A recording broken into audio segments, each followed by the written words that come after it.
So welcome to the first formal interview for the new Vicinanza Studios and Gallery YouTube channel.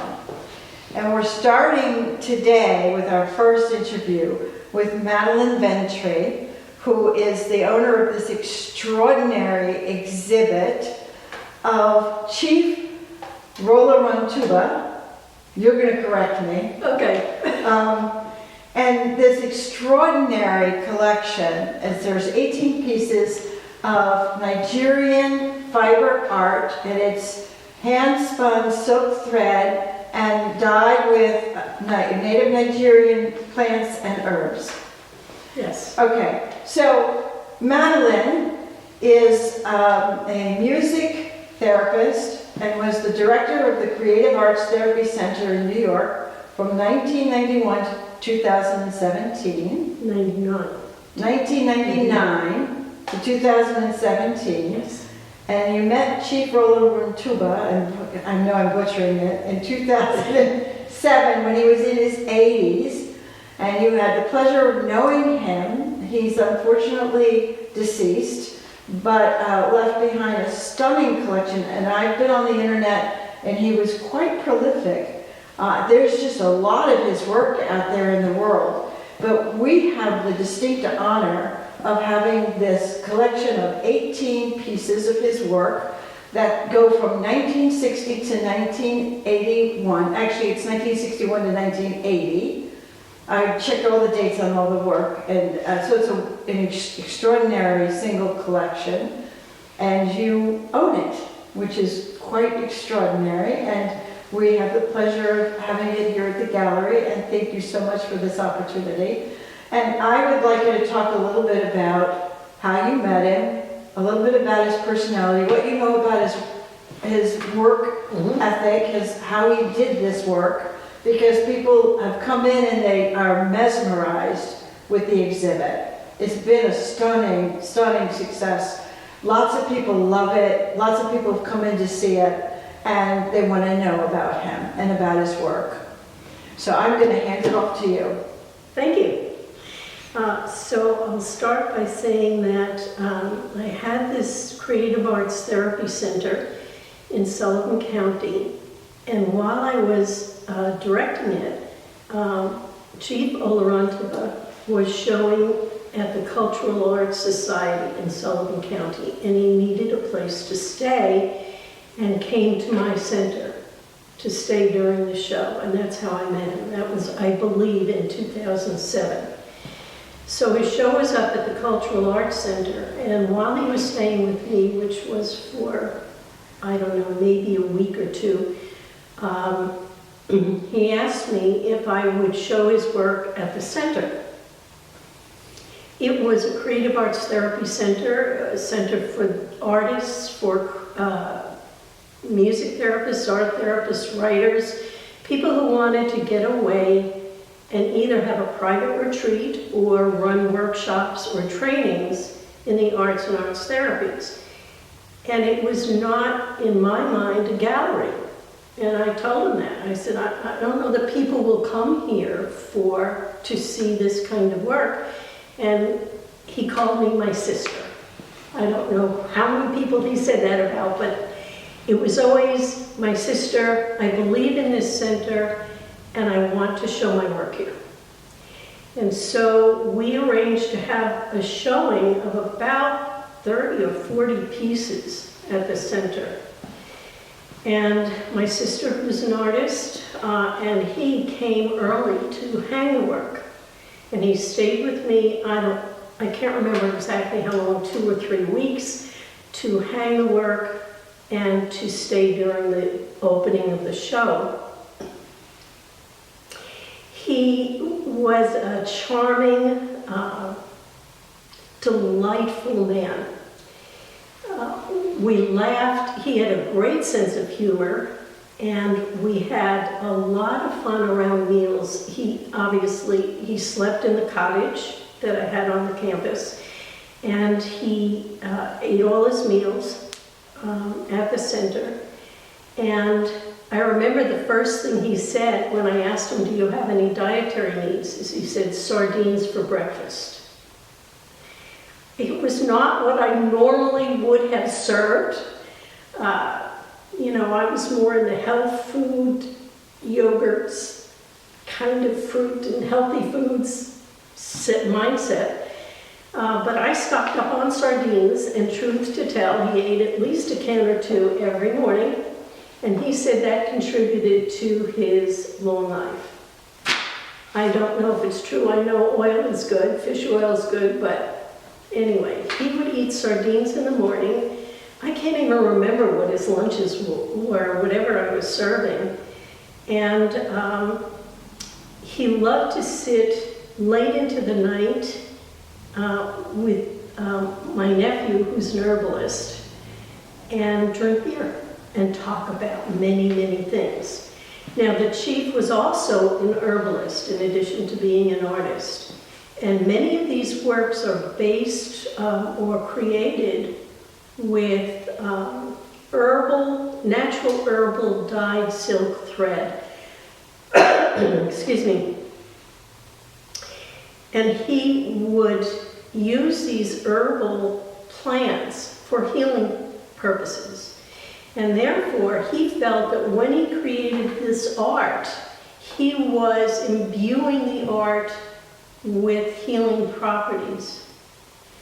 And so each person was meant to accept whatever piece of art they chose and either meditate or pray with it in mind, because they could have healing powers. And I'll talk about 3 of them that he described more in detail to me, just as an example. Because each of the things that he put into these tapestries has a different meaning. They're intricately formed and thought through and created. And they're each for many different purposes. So I don't know if maybe this is a good time to go and explain some of these. Yeah, let me ask a couple of quick questions first. So how old was he when you met him? I believe he was in his early 80s or mid-80s. And still very Lots of energy. And lots of energy. It took us probably a whole weekend to hang the show. And my sister was at that time, let's see, in 2007, she was probably in her 50s or 60s. And he could stay up longer and hang out more paintings than we could. He just kept going. I don't know if it was the sardines and beer, but it worked for him. It was an amazing amount of energy and delightful stories. And my nephew Richie, who lived next door at the time, was also an herbalist. And they would talk about natural herbal plants and remedies. Because Rich had studied many of the Indian, Native American, and Indian and Chinese herbs.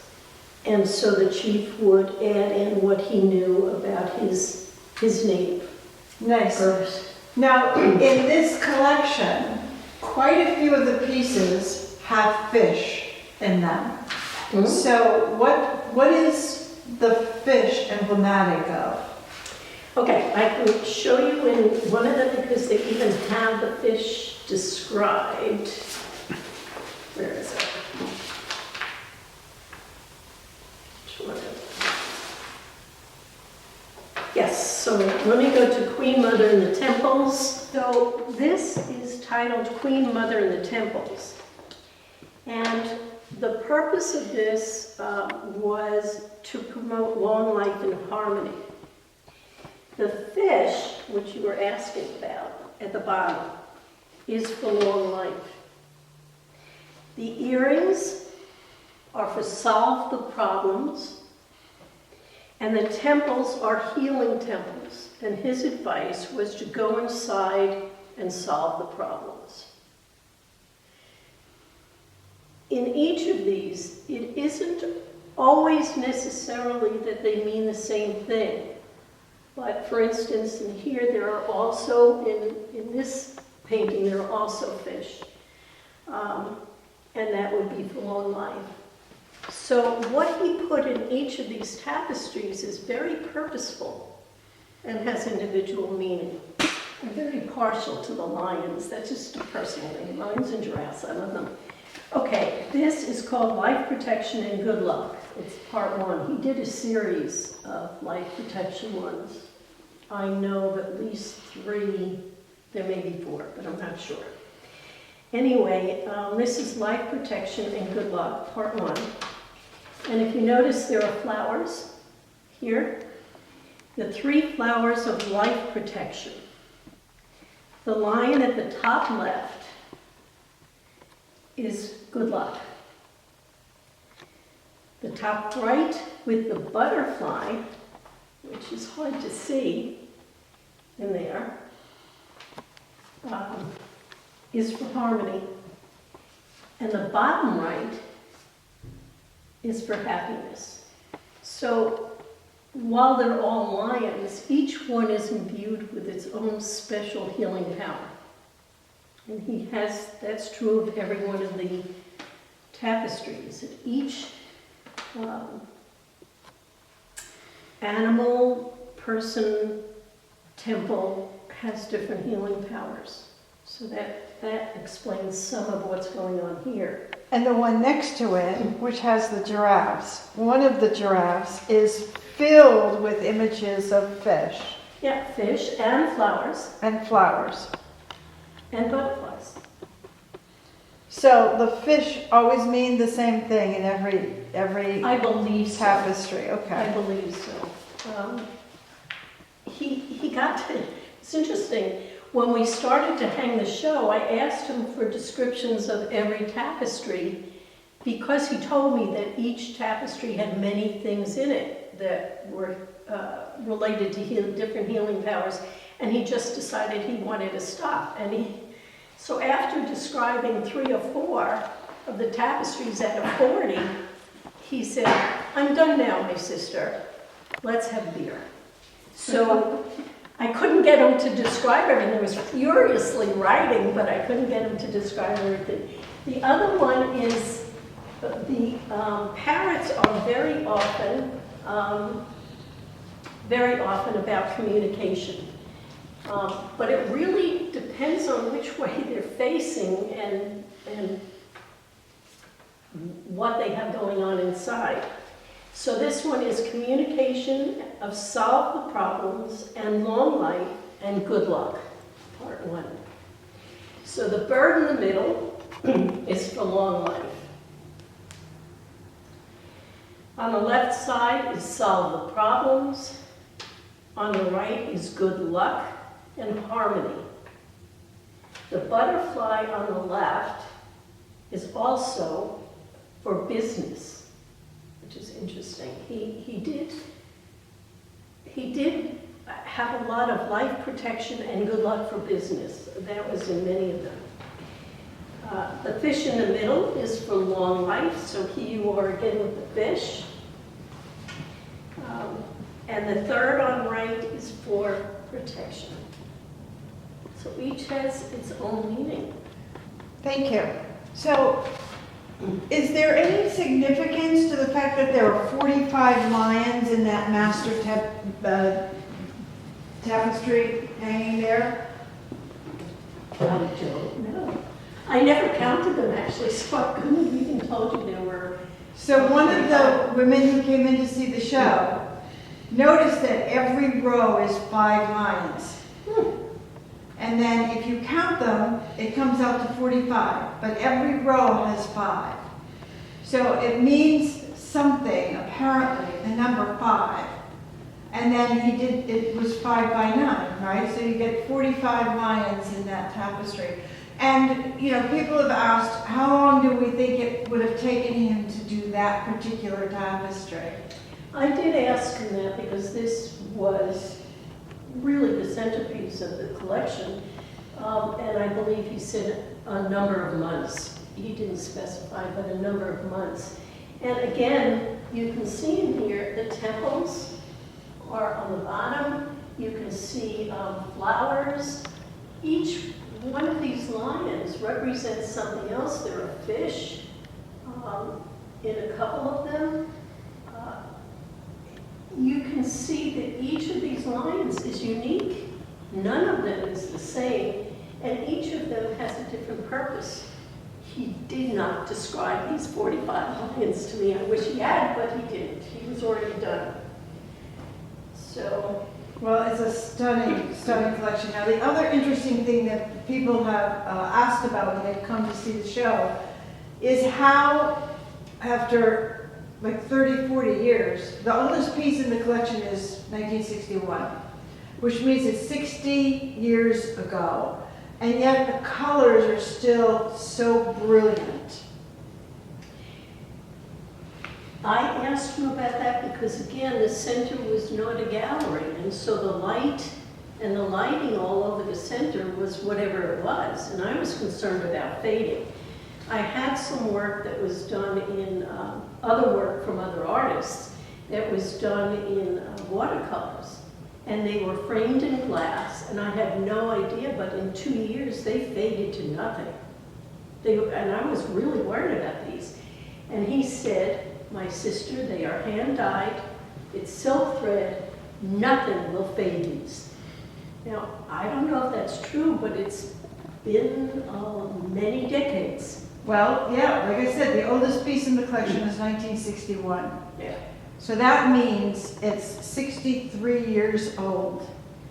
Yeah, and no matter where I hung them, the sun, the lighting, nothing disturbed it. I have heard since then that it is possible that framing it in glass will dim it, not destroy the dyes or the color, but that framing in glass may not be good for it. But I am not an art curator, so I don't know for sure. But if you want any of these pieces, I would look it up and find out, or go to somebody who knows about framing and decide whether you want to do it in glass or leave them hanging as they are. At the center, he hung all of these as you see them, unframed, except for 3 that he already had framed. One he had me framed, and 2 other ones that came framed. And what he did is he used push pins in the corners. And I was horrified that he would do something like that. And he said, it can't hurt this. It will not hurt these pieces. So we hung them with clear push pins in the 4 corners. I don't know if that's a good way to hang them or not, but that's what we did. Well, thank you for taking the time to talk with us today and telling us about Chief Oloruntoba. Oloruntoba. Perfect. Thank you. You're welcome. And thank you for the opportunity to have this on exhibit at the Vicinanza Galleries. I'm honored to have it here. I only hope that it gives other people as much pleasure and perhaps healing as it did for me all these decades. Thank you so much. Thank you for being here today. You're welcome.